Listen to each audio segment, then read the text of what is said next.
Hello friends. चलिए आज हम बात करते हैं रिसर्च का एक और बड़ा कॉन्सेप्ट है और स्पेशली सोशल साइंसेस रिसर्च का एक बड़ा कॉन्सेप्ट है मेजरमेंट का। देखिए दोस्तों, मेजरमेंट जो है ये बहुत इंपॉर्टेंट कॉन्सेप्ट है। यदि हम कोई रिसर्च कर रहे हैं और उस रिसर्च के वेरिएबल्स जो हम स्टडी में यूज करते हैं, यदि हम उनको मेजरमेंट करके और मेजरमेंट करने के बाद उनके ऊपर कोई एनालिसिस करके यदि हम आउटपुट नहीं निकालते हैं, तो हमारी स्टडी जो है वो कहीं हाफ डन स्टडी रह जाती है। तो यहाँ इंपॉर्टेंट कॉन्सेप्ट आता है हमारे पास, वो है मेजरमेंट का कॉन्सेप्ट। तो आइए सोशल साइंसेस में मेजरमेंट कैसे करते हैं और मेजरमेंट्स के क्या क्या पार्ट रहते हैं, इसी के ऊपर ये टॉपिक आज का मैंने सिलेक्ट किया है। मेजरमेंट इन सोशल साइंसेज रिसर्च। अब सोशल साइंसेज की बात मैं इसलिए कर रहा हूं क्योंकि सोशल साइंसेज की ज्यादातर जितनी स्टडीज होती हैं, वो सारी स्टडी जो है वो सर्वे बेस्ड होती हैं। यानी हम कोई क्वेश्चनियर बनाते हैं, लोगों से उसके ऊपर रिस्पांस लेते हैं और उसी पे अपना इन्फ्रेंस या रिजल्ट निकालते हैं। और जबकि दूसरी तरफ यदि हम देखें तो हमारी स्टडी नेचुरल साइंसेज के ऊपर जितनी भी रहती हैं, चाहे वो मेडिकल साइंस हो, इंजीनियरिंग साइंसेज हो, फिजिक्स की हो, केमिस्ट्री की हो, ये सारी लेबोरेटरी सिस्टम के ऊपर डिपेंड होती हैं। सभी केमिकल अवेलेबल होते हैं, सभी इंस्ट्रूमेंट अवेलेबल होते हैं और ये एक स्पेसिफिक सेटअप के ऊपर ये स्टडीज कंडक्ट होती हैं। सोशल साइंसेज में सबसे इंपॉर्टेंट कॉन्सेप्ट आता है मेजरमेंट का, क्योंकि यदि मेजरमेंट नहीं होगी तो जो हम क्वेश्चनियर की बात करते हैं, ये क्वेश्चनियर भरवाएंगे रिस्पोंडेंट से और उसको मेजर करेंगे, ये पॉसिबल नहीं है। केवल हम एक क्वालिटेटिव रिस्पॉन्सेज लोगों से ले सकते हैं, लेकिन इसको क्वांटिफाई हम नहीं कर सकते यदि हमारे पास मेजरमेंट अवेलेबल नहीं है। तो सीधी सीधी बात करें तो मेजरमेंट का मतलब है जितने भी क्वांटिफाइड चीजें हैं या क्वालिटीफाई जो क्वालिटी वाली चीजें हैं, उनको क्वांटिफाई करने के कॉन्सेप्ट्स को हम मेजरमेंट कहते हैं। चलिए आगे बात करते हैं। सबसे पहले मेजरमेंट इन द रिसर्च बहुत इंपॉर्टेंट है, ये असाइनिंग। अब मेजरमेंट का मतलब है आप किसी रिस्पॉन्स को नंबर करते हो। जैसे लिकर्ट स्केल यदि आपने देखा है, तो आप लिकर्ट स्केल को 0 to 5 या 1 to 5 इस तरीके से आप उसको एक नंबरिंग देते हो, सिंबल्स देते हो, या करेक्टरिस्टिक्स के वेरिएबल की कोई वैल्यू आप उसमें देते हो। इसी तरह से यदि मैं इंटेलिजेंस को मेजर कर रहा हूँ, मोटिवेशन को मेजर करता हूँ, सेटिस्फेक्शन को मेजर करता हूँ, तो जैसे मेरे एक लास्ट वीडियो में आपने देखा था, मैंने एक बात की थी कि ये सब कॉन्स्ट्रक्ट या लेटेंट वेरिएबल जब भी हम मेजर करते हैं, तो इनको मेजर करने के लिए, इन सबको मेजर करने के लिए हम एक ऑब्जर्व्ड वेरिएबल का इस्तेमाल करते हैं जिन्हें हम इंडिकेटर्स कहते हैं। इंडिकेटर्स यहाँ पे केवल एक स्टेटमेंट होती है, एक क्वेश्चन होता है जो हम रिस्पोंडेंट से पूछते हैं और जिनके ऊपर रिस्पोंडेंट अपना रिस्पॉन्स देता है। इन्हीं रिस्पॉन्सेस को हम कोडिंग कर देते हैं और इसको हम कहते हैं मेजरमेंट।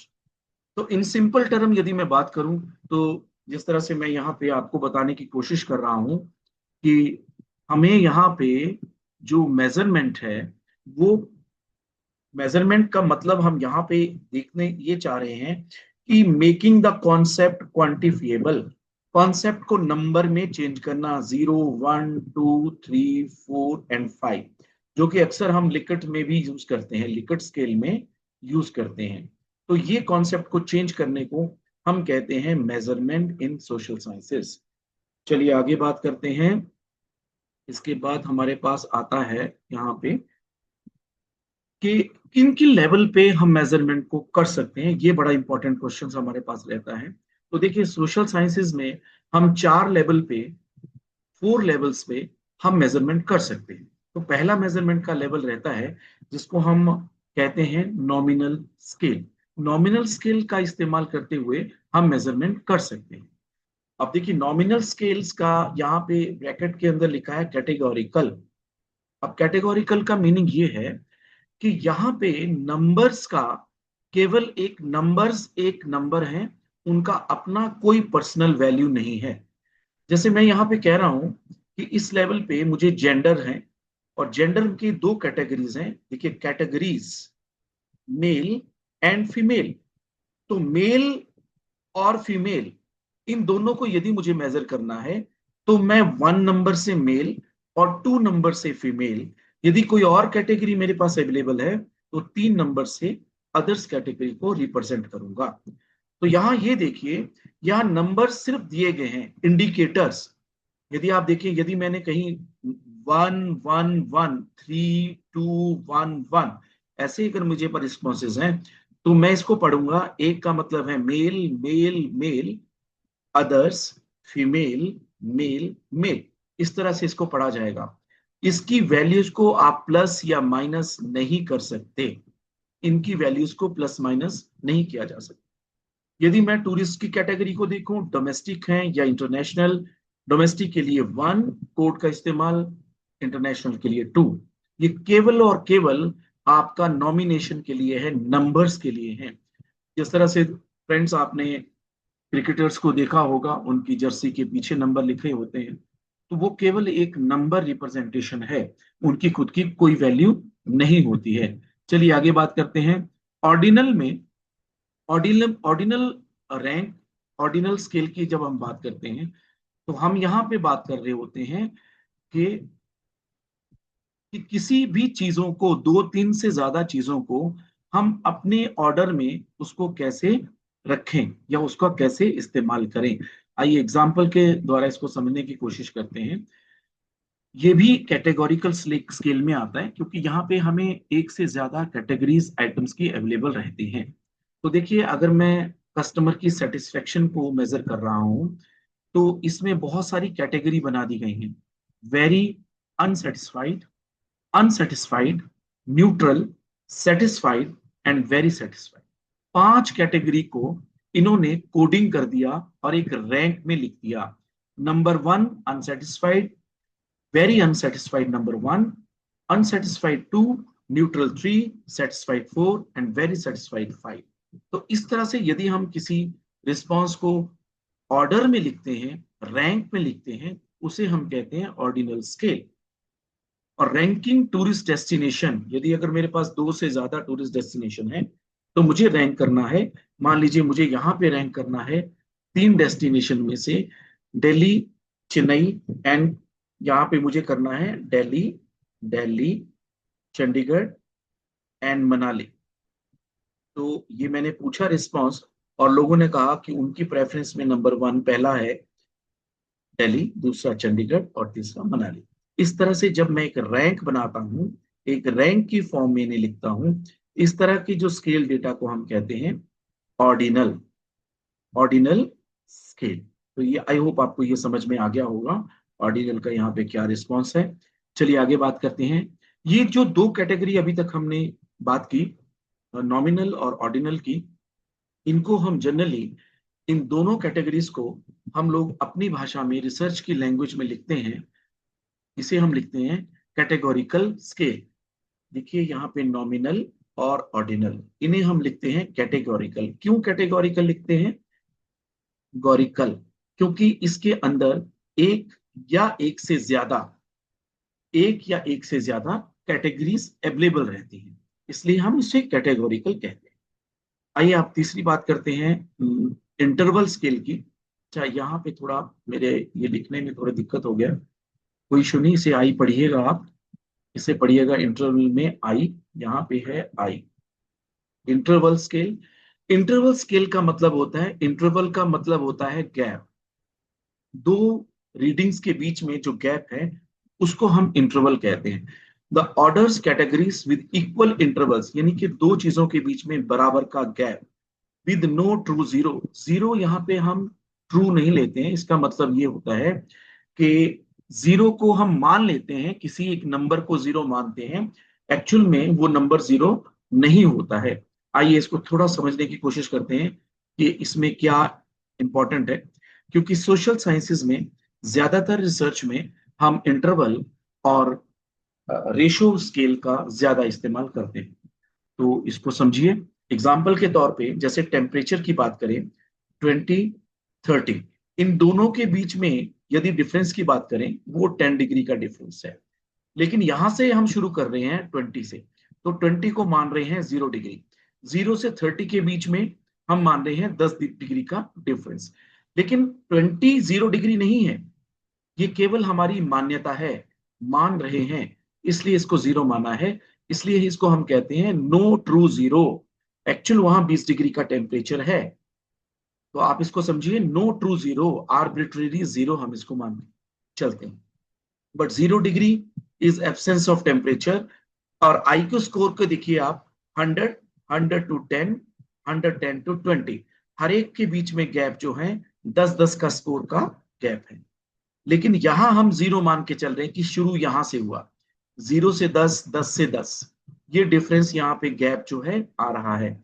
लेकिन ये जो जीरो है, ये 100 को हमने यहाँ पे जीरो माना है, एक्चुअल में ये जीरो नहीं है।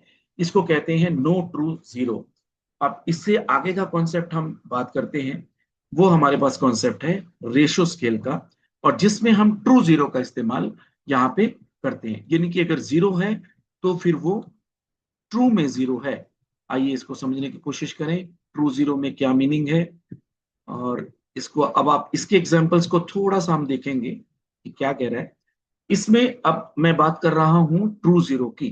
ट्रू जीरो मींस यदि कोई चीज जीरो है तो वो एन एब्सोल्यूट जीरो पॉइंट, तो उसको जीरो ही मानेंगे।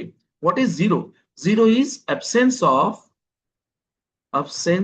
Of particular particular phenomena. Phenomena, किसी चीज का बिल्कुल खत्म होना, इसे हम जीरो कहते हैं। इनकम, अब इनकम ऑफ द टूरिस्ट में आपके पास कुछ डेटा है। एक डेटा है 0 रुपीज, 50,000 एंड 1 लाख। 0 to 50 का गैप जो है, यहाँ पे देखिए, अगर आप गैप की बात कर रहे हैं तो यहाँ पे जो गैप है, सॉरी ये पीछे चला गया, इसको मैं थोड़ा सा आगे करता हूँ यहां से।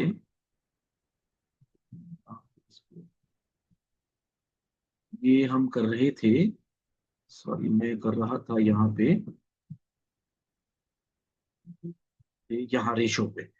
ठीक है, चलिए रेशो पे हम बात करते हैं।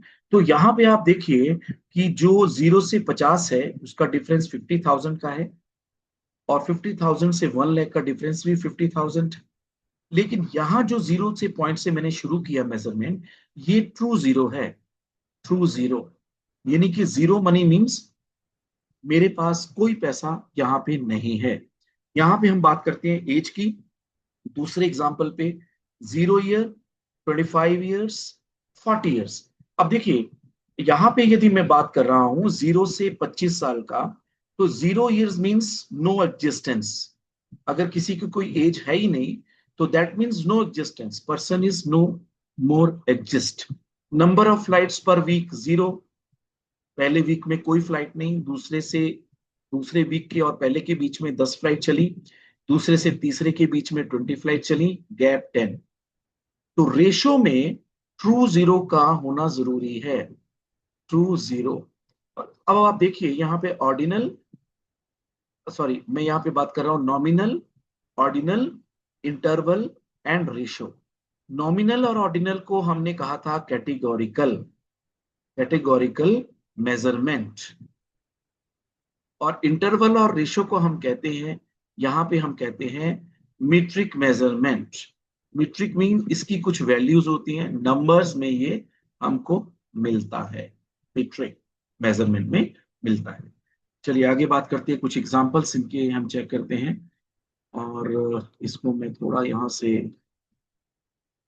क्लीन करता हूँ इन सब चीजों को, ये अभी समझाने के लिए।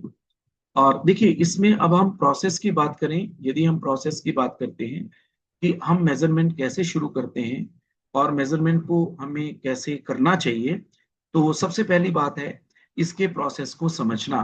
तो प्रोसेस में पहली बात है कि आप कॉन्सेप्ट देख लीजिए। कॉन्सेप्ट में आप देख लीजिए, जैसे यहाँ पे मेरे पास एक वेरिएबल है जॉब सेटिस्फेक्शन। अब आप इसको समझने की कोशिश करिए, जॉब सेटिस्फेक्शन को सीधे तौर पे मेजर किया जा सकता है या नहीं? तो इसका जवाब है बिल्कुल, इसको सीधे तौर पे मेजर नहीं किया जा सकता। तो इसके कुछ इंडिकेटर जिनको हम सीधे मेजर नहीं करते हैं, उनको ऑब्जर्वेबल वेरिएबल से हम मेजर करते हैं, या जिन्हें हम इंडिकेटर्स कहते हैं। इंडिकेटर्स में हम उनसे क्वेश्चन कर सकते हैं, क्या आपकी जो सेटिस्फेक्शन है वो सैलरी से रिलेटेड है, क्या वर्क लाइफ बैलेंस से आपकी सेटिस्फेक्शन का कोई लेना है, या करियर की ग्रोथ से सेटिस्फेक्शन के ऊपर कोई इफेक्ट आ रहा है। तो ये चीजें हमको करनी पड़ेंगी। उसके बाद हमने ये सवाल तो पूछ लिए, लेकिन इनको मेजर कैसे करें, क्वांटिफाई कैसे करें, वो हम लिकर्ट स्केल पे 1 to 5 पे क्वांटिफाई कर सकते हैं। और उसके बाद उनको कुछ नंबर हम दें, 0, 1, 2, 3, 4, 5, इसे कहते हैं रिस्पॉन्सेज कोडेड न्यूमेरिकली। और उसके बाद इसी न्यूमेरिकल डेटा को हम अपनी एक्सेल या एसपीएस शीट पे ले जाते हैं, और वहां पे स्टैटिस्टिकल टेक्निक इनके ऊपर अप्लाई करके हम कुछ रिजल्ट इनके निकालते हैं। तो आई होप यहां तक आपको समझ आ गया होगा। और अब आगे चलें, थोड़ा सा आगे चलते हैं। रिसर्च मेजरमेंट में जैसे अब मैं कुछ एग्जांपल भी आपके साथ लाया हूं कि मोटिवेशन ऑफ द स्टूडेंट्स की बात करें, तो कॉन्सेप्ट है मोटिवेशन। जी हाँ, बिल्कुल, ये लेटेंट वेरिएबल है। तो कुछ इंडिकेटर चाहिए होंगे। I enjoy the attending lectures, इसे आप 1 to 5 पे रिस्पॉन्डेंट से पूछिए। आई regularly complete assignments on time, Likert scale पे पूछिए। और इसे हम मेजरमेंट स्केल, ऑर्डिनल या इंटरवल पे आप सब कर सकते हैं, या आप रैंक बना लीजिए, या आप उससे कोडिंग करवा लीजिए। उसके बाद चलिए दूसरा एग्जांपल, टूरिस्ट की सेटिस्फेक्शन की बात आती है। तो आप पूछिए, टूरिस्ट सेटिस्फेक्शन एक लेटेंट वेरिएबल है। ये मैंने अपने लेटेंट वेरिएबल और वेरिएबल क्या होते हैं, ये मैंने अपने पिछले वीडियो में आप समझाया था। अब क्लीनलीनेस ऑफ द डेस्टिनेशन को आप 1 to 5 स्केल, लिकर्ट स्केल पे मेजर कर सकते हैं, उनसे पूछ सकते हैं, रिस्पॉन्स ले सकते हैं। 50, 100, 500, जितना आपका सैंपल साइज है उसके ऊपर आप पूछ सकते हैं। हॉस्पिटैलिटी लोकल्स की मेजर करिए 1 to 5 लिकर्ट स्केल पे। एक्सेसिबिलिटी ऑफ ट्रांसपोर्ट को आप कर सकते हैं। मेजरमेंट इसकी इंटरवल स्केल पे भी आप इसको मेजर कर सकते हैं। फिर हम सर्विस क्वालिटी की यदि बात करें होटल्स के अंदर, तो कुछ कॉन्सेप्ट यहाँ पे, सर्विस क्वालिटी एक हमारे लेटेंट वेरिएबल की तरह काम करता है। और इसमें हमारे पास ऑलरेडी एक मॉडल, बहुत फेमस अच्छा मॉडल अवेलेबल है, जिसे हम सर्वक्विल मॉडल के नाम से जानते हैं। और सर्वक्विल का फुल फॉर्म है सर्विस क्वालिटी मॉडल। और इसमें हमारे पास कुछ इंडिकेटर्स ऑलरेडी एस्टेब्लिश्ड हैं। टेंजिबिलिटी, टेंजिबल्स, जिसमें clean rooms, neat uniform. Reliability है, एक्यूरेसी ऑफ द सर्विस के ऊपर कितना भरोसा किया जाए कि आपको सर्विसेज सही टाइम पे सही जगह पे अवेलेबल होंगी। रिस्पॉन्सिवनेस, प्रॉम्प्ट सर्विसेज का एक और इंडिकेटर है।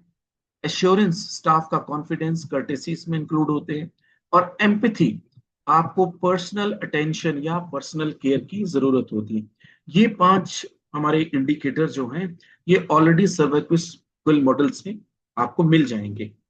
तो इसे हम इंटरवल स्केल पे 1 to 5 पे हम इसे मेजर कर सकते हैं, strongly disagree to strongly agreed के स्केल के ऊपर। और यही हमारे आज का टॉपिक था, जिसमें हमने समझने की कोशिश की कि हमारी मेजरमेंट सोशल साइंसेज में कैसे काम करती है। इससे संबंधित यदि आपका कोई भी प्रश्न है, कोई क्वेरीज हैं, तो आप प्लीज मुझे इस मेल आईडी पे अपना क्वेश्चन भेजिएगा। I must try to attempt all your questions and provide to give you the answer. Thank you so much.